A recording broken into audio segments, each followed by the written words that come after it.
When you open the book, the first page talks about buying a home and how it's one of the most important financial decisions that you will make. And then we start getting into some terminology here, and it talks about down payment. Down payment is the amount of money that you give to the seller with your offer. And I say give to the seller, I really mean you present it with your offer, and if they accept your offer, that down payment goes into escrow.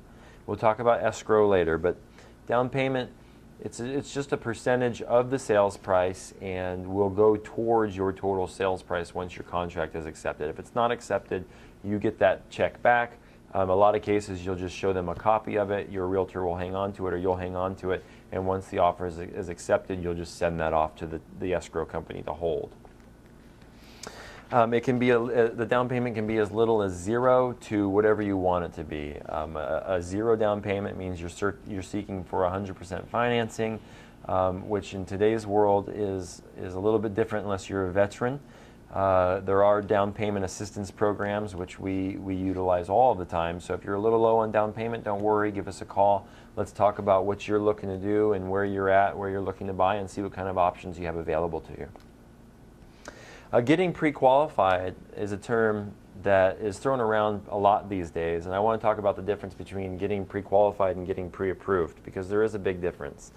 Getting pre-qualified, you may call me and say, Matt, I want to buy a house, and I'll say to you, okay, well, let's talk about this. We'll do an application, I'll run your credit, I'll ask you some questions, and you can send me your documentation, your pay stubs, W-2s, taxes, 1099s, whatever might be in your situation.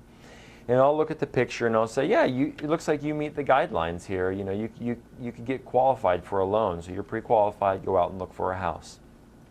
In today's world, people seem to have more intricate things going on in their total picture, their financial scenarios. So we prefer to get pre-approved today, and that just takes a couple extra days. We're usually about 24 to 48 hours to get that done. And what we do is we take that information you gave us and we turn it into the underwriter, and the underwriter actually comes back and pre-approves you as a buyer up to whatever loan amount we're looking to do, as long as you fit those guidelines, of course. And at that point, you can go out and you can say, I'm a pre-approved buyer, and when you go into houses and you make offers and you're pre-approved and you're going against somebody who's pre-qualified, you look much more solid. And at that point, once your contract is accepted, typically the underwriter just needs to review the property, the appraisal, and make sure that all of that is up to par, because you've already been approved. Everything goes a lot quicker typically in that situation. This page talks about how to figure your monthly housing expense, and it talks about some terms, one of them being PITI, and that stands for principal, interest, taxes, and insurance. You can a lot of times pay the taxes and insurance on your own, but a lender will charge you a little bit extra in most cases to do that. They really like to have your taxes and insurance included with your payment. However, that will increase your overall payment, because not only are you paying principal and interest, you're also paying taxes and insurance. So let's talk about what makes the most sense for you. There are several loan programs that require you to pay the PITI and do not give you the option to just pay P&I, however. So keep that in mind.